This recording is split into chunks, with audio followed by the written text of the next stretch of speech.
हिंदी लोकवाणी कक्षा 10वीं Hindi composite key ये प्रश्न पत्रिका है 8 मार्च 2023 की। आज के इस वीडियो में हम प्रश्न पत्रिका और उसके उत्तर देखेंगे। तो आइए शुरू करते हैं। प्रश्न पहला अ, निम्नलिखित पठित गद्यांश पढ़कर दी गई सूचनाओं के अनुसार कृतियां कीजिए। आपको गद्यांश दिया हुआ है और इस गद्यांश में क्या करना है, इस गद्यांश को पढ़ना है और इसके नीचे जो कृतियां दी गई है उस कृतियों को हल करना है। तो आइए देखते हैं क्या कृतियां दी गई है। नंबर 1 है संजाल पूर्ण कीजिए। राजेंद्र बाबू की पत्नी की विशेषताएं। राजेंद्र बाबू के पत्नी की क्या विशेषताएं हैं? नंबर 1 में लिखिए साध्वी। नंबर 2 सरल। नंबर 3 में लिखिए क्षमामयी। नंबर 4 में लिखिए सबके प्रति ममतालु। सबके प्रति ममतालु। नंबर 2 निम्नलिखित शब्दों के लिंग पहचान कर लिखिए। निम्नलिखित शब्दों के लिंग पहचान कर लिखिए। नंबर 1 बालक। बालक क्या है? पुल्लिंग। नंबर 2 धरती। धरती क्या है? स्त्रीलिंग। उसके बाद है कृति पूर्ण कीजिए। कृति पूर्ण कीजिए। कृति पूर्ण कीजिए में एक शब्द दिया है सफल, उसका उपसर्ग युक्त शब्द लिखना है। उपसर्ग युक्त शब्द क्या होगा उसका? असफल। उसका है प्रत्यय युक्त शब्द। प्रत्यय युक्त शब्द होगा सफलता। नंबर 3 है सादा जीवन उच्च विचार। विषय पर 25 से 30 शब्दों में अपने विचार लिखिए। 25 से 30 शब्दों में क्या है? तुमको अपने विचार उत्तर लिखिए इसका। सादा जीवन यानी सादगी से भरा हुआ जीवन। सादा जीवन। उच्च विचार हमारी जिंदगी में संतुष्टि ला सकता है। विचार और व्यवहार को उच्च बना लेने पर ही मनुष्य को उस वास्तविक सुख शांति की प्राप्ति संभव हो सकती है। इसलिए व्यक्ति को सादा जीवन उच्च विचार इस सिद्धांत को अपने जीवन में उतारना चाहिए।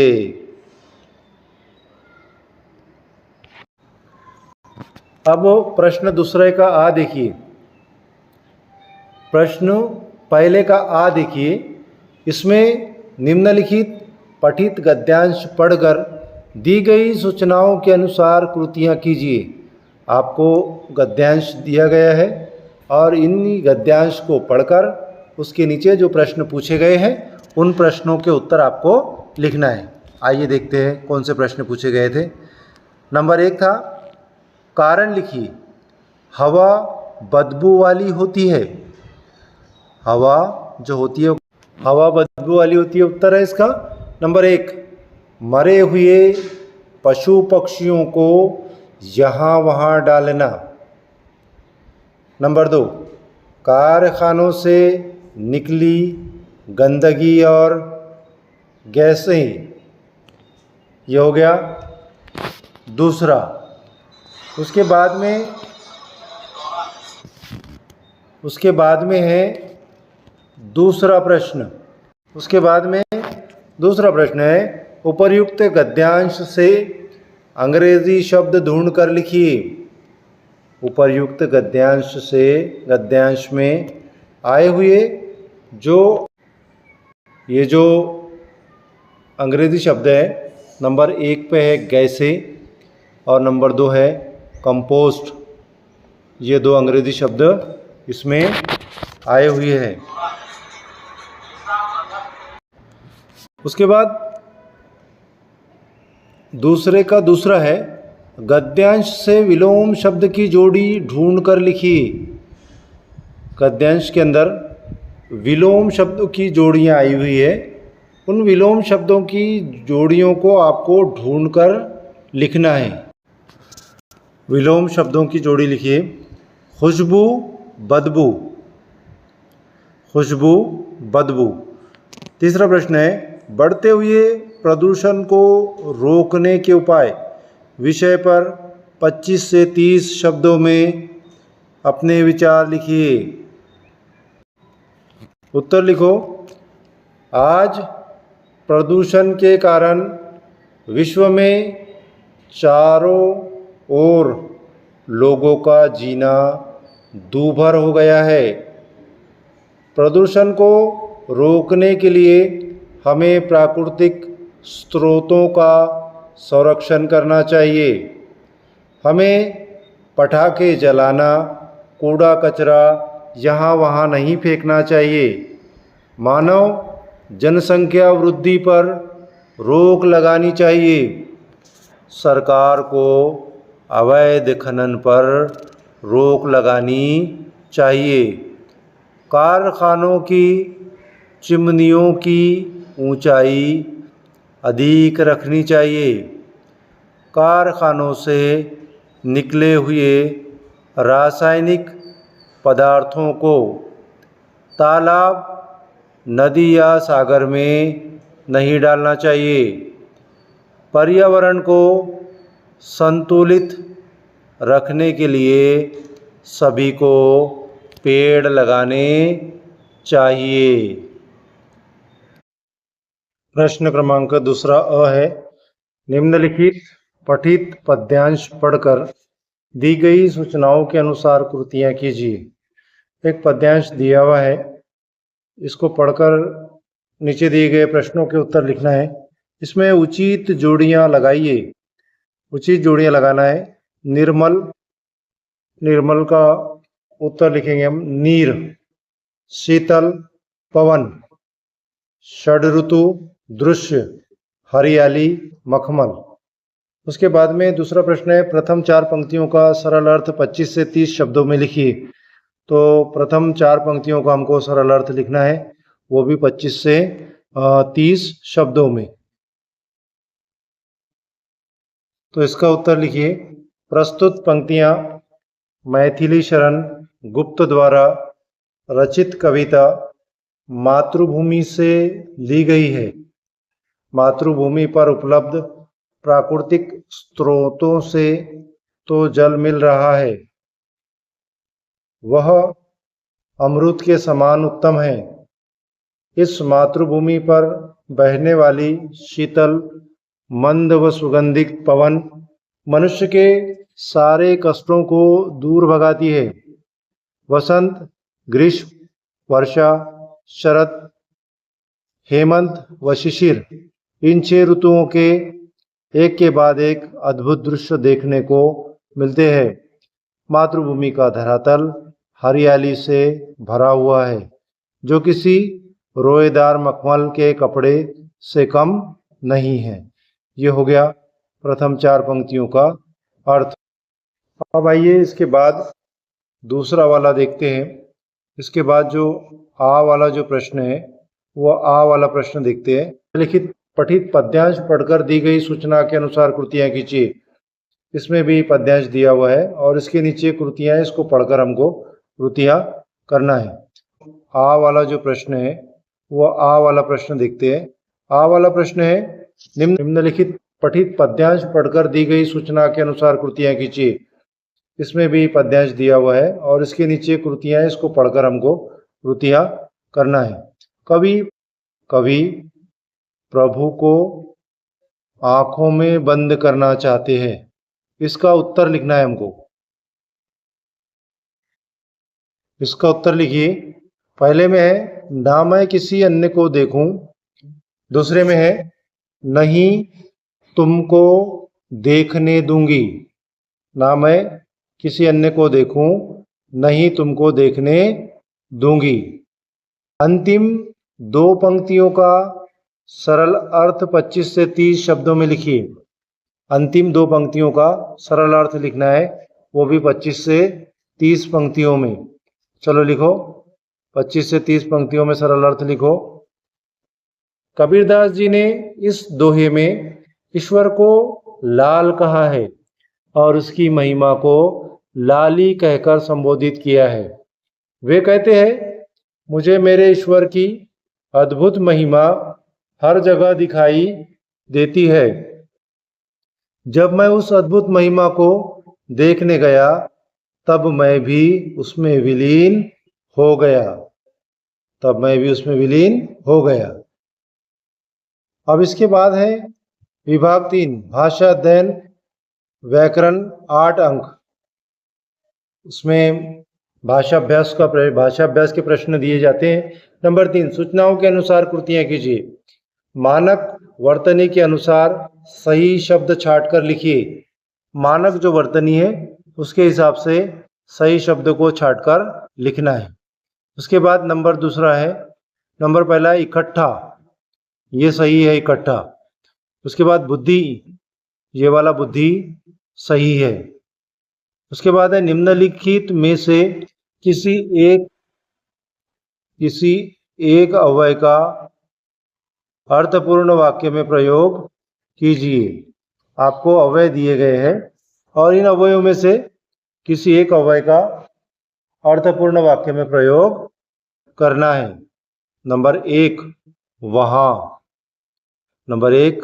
वहां, वहां का उत्तर लिखो। वहां एक मजेदार दृश्य देखने को मिला। वहां एक मजेदार दृश्य देखने को मिला। उसके बाद में है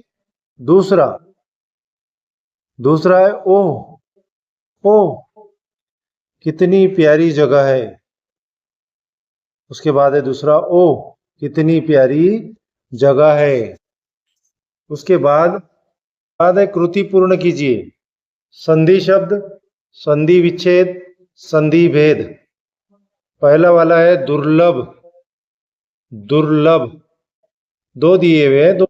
दुर्लभ का संधि विच्छेद ऐसा होगा, दुर अधिक लब। संधि भेद होगा विसर्ग संधि, विसर्ग संधि। अब इसमें से जो अथवा वाला दिया हुआ है वह है सदैव, शब्द है सदैव, संधि होगा विच्छेद, संधि होगा सदा अधिक एव, सदैव।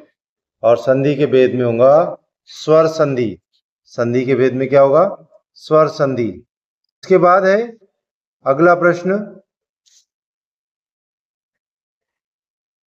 चौथा है अधोरेखित वाक्यांश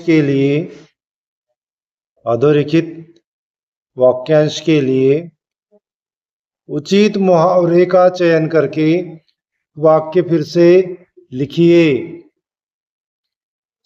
अंक में भरना, खाली हाथ लौटना। समीर ने मुझे देखते ही गले लगा लिया। उत्तर आएगा समीर ने मुझे देखते ही अंक में भर लिया। अथवा निम्नलिखित मुहावरे का अर्थ लिखकर उचित वाक्य में प्रयोग कीजिए। तंग करना, परेशान करना। वाक्य उसने हमें बहुत तंग करना शुरू कर दिया था।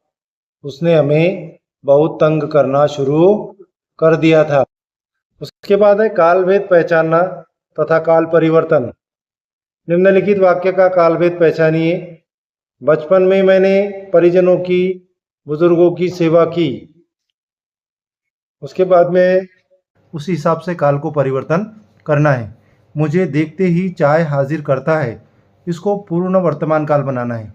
मुझे देखते ही चाय हाजिर करता है। उत्तर आएगा मुझे देखते ही चाय हाजिर कर दी है। उसके बाद में प्रश्न, निम्नलिखित वाक्य का सूचना के अनुसार काल परिवर्तन कीजिए।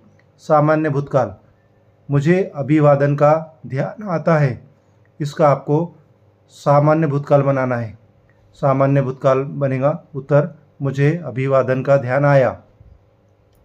उसके बाद में प्रश्न है वाक्य के भेद तथा वाक्य परिवर्तन।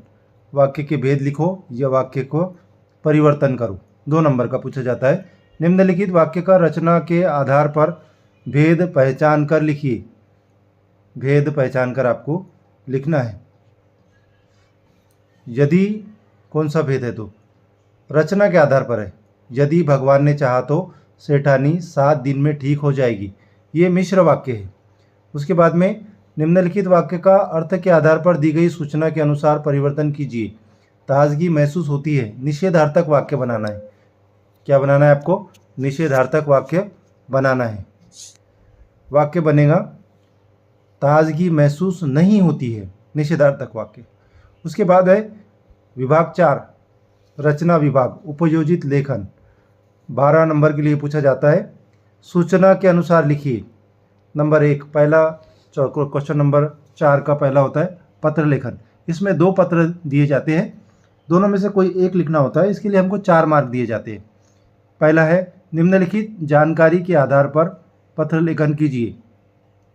पत्र है संजय सिन्हा, अंजना सिन्हा, सुंदर नगर जत से नगर विकास अधिकारी नगर परिषद जत को बच्चों के खेलने के लिए बगीचा बनवाने हेतु पत्र लिखती है। ये वाला प्रश्न है। तो अब हमको इस प्रश्न का उत्तर चलो उत्तर लिखेंगे प्रश्न का। इस पत्र का उत्तर लिखेंगे। दिनांक 8 मार्च 2022। प्रति नगर विकास अधिकारी नगर परिषद जत।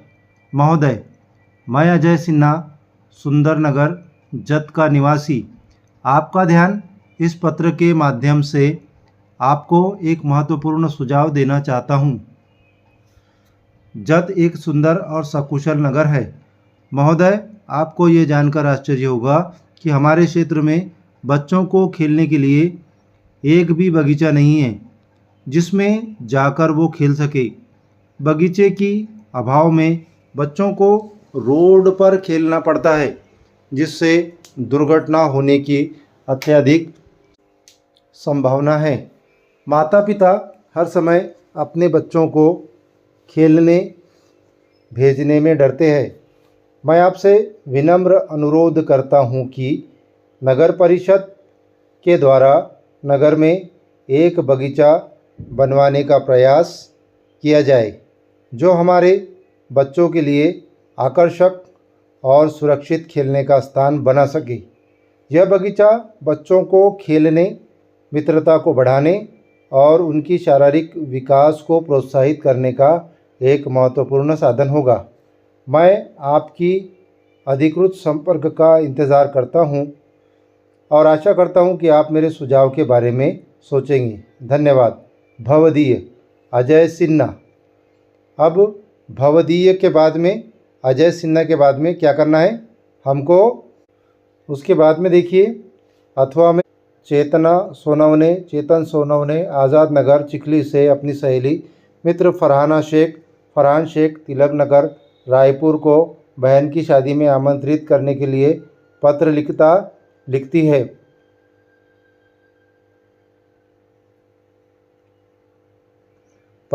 लिखती है। आइए इस पत्र का उत्तर लिखिए। फरहान सहेली, आशा करती हूँ कि तुम वहाँ ठीक होंगे और तुम्हारा स्वास्थ्य भी ठीक होगा। हम भी यहाँ ठीक है। पिछली बार जब हम सभी दोस्त मिले तो बहुत मज़ा आया था। अब वो समय फिर आया है जब हम सभी फिर मिलेंगे, और वो भी बहुत जल्द, क्योंकि 31 मार्च को मेरी बड़ी बहन ज्योति की शादी निश्चित हुई है। मैंने पत्र के साथ आमंत्रित पत्रिका भेजी है। मैं चाहती हूँ कि आप विवाह से कुछ दिन पहले ही यहाँ आ जावे, क्योंकि मुझे यहाँ कई प्रकार के इंतज़ाम करने हैं। यह मेरे अकेले के लिए आसान नहीं है। यदि तुम जल्दी आ जाओ तो मेरा बोझ कुछ कम हो जाएगा। इसके अतिरिक्त तुम मेरे सबसे विश्वास पात्र सहेली हो। आशा है कि तुम इस अवसर का पूर्ण रूप से आनंद उठाओगे। मैं तुम्हारे यहाँ आने की प्रतीक्षा करूँगी। यदि तुम मुझे अपना आने का समय बता सको तो मैं तुम्हें लेने स्टेशन पर आ जाऊँगी। अपने माता पिता को प्रणाम कहना। प्रिय सहेली चेतना सोनवने।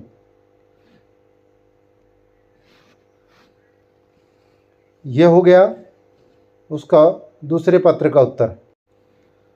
उसके बाद है निम्नलिखित जानकारी के आधार पर 50 से 60 शब्दों में विज्ञापन तैयार कीजिए। एक विज्ञापन दिया है। खेल की प्रतियोगिता, विशेषताएं, दिनांक, खेल के नाम, स्थल, समय, संपर्क। अब इसको आपको इसका विज्ञापन बनाना है। तो चलो आओ बनाते हैं विज्ञापन। सबसे पहले ऊपर हेडिंग देंगे कबड्डी खेल की प्रतियोगिता, उसके बाद में लिखेंगे शानदार खेल प्रतियोगिता में हिस्सा ले और अपने खेल कौशल का परचम लहराए। स्पोर्ट्स फन और उत्साह से भरी इस घटना का आनंद उठाए। स्थल सुभाष चंद्र बोस ग्राउंड ठाणे पूर्व। समय सुबह 9 बजे। दिनांक 12 अप्रैल 2022। आइए अभी अपन 2024 में लिख रहे हैं तो 2024 आएगा। आइए अपने क्षमता को परखे और अद्वितीय सफलता की ओर बढ़े। अधिक जानकारी के लिए संपर्क करें। ये हो गया हमारा विज्ञापन। अब इसके बाद में अथवा दिया हुआ है गद्य आकलन के प्रश्न। गद्य आकलन दिया हुआ है, इसके ऊपर आपको 4 प्रश्न बनाना है। प्रश्न है निम्नलिखित गद्यांश पढ़कर ऐसे 4 प्रश्न तैयार कीजिए जिनके उत्तर गद्यांश में एक एक वाक्य में हो। ये गद्यांश दिया हुआ है, इसके ऊपर आपको 4 प्रश्न बनाने के हैं। तो आइए बनाते हैं इसके ऊपर के 4 प्रश्न। 4 प्रश्न हमको बनाने के हैं।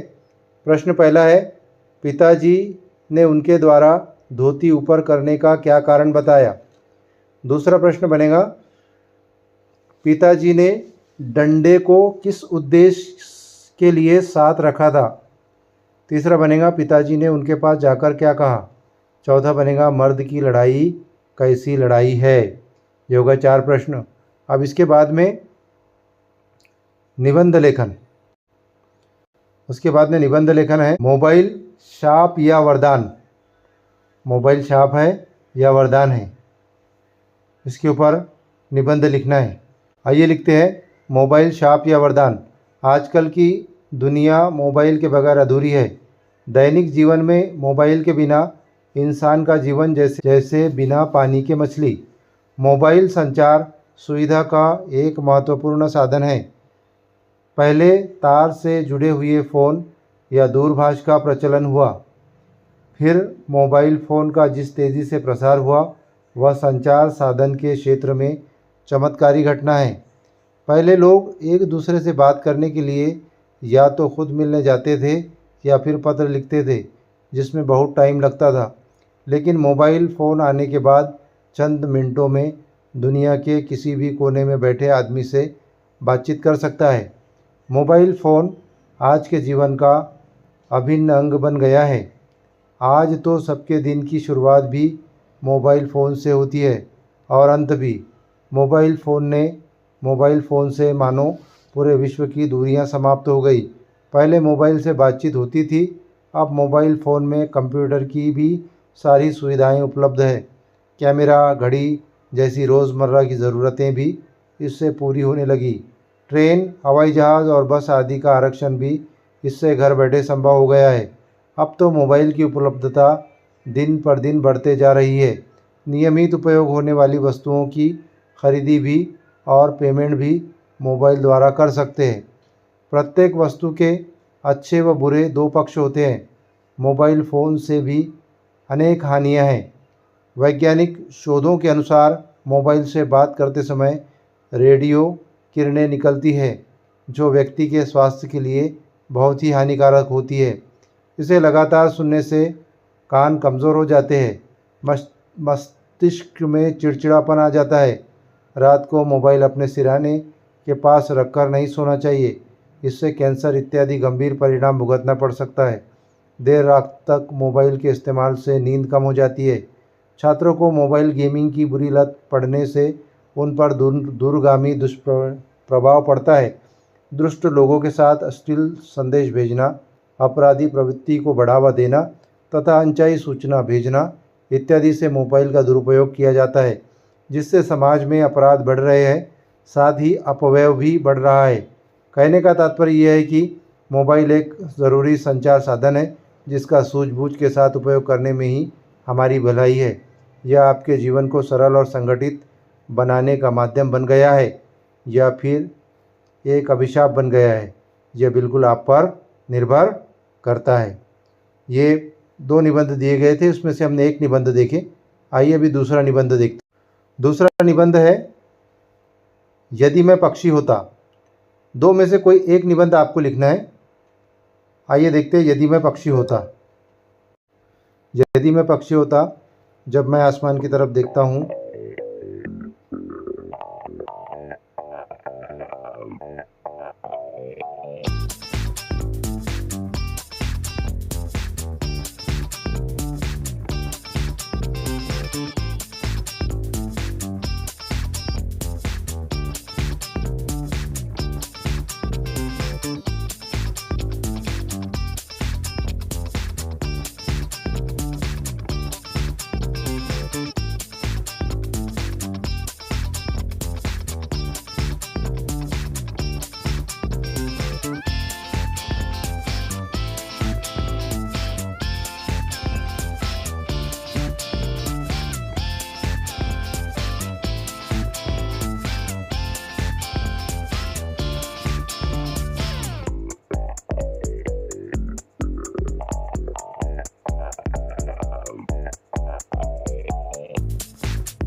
ये था दूसरा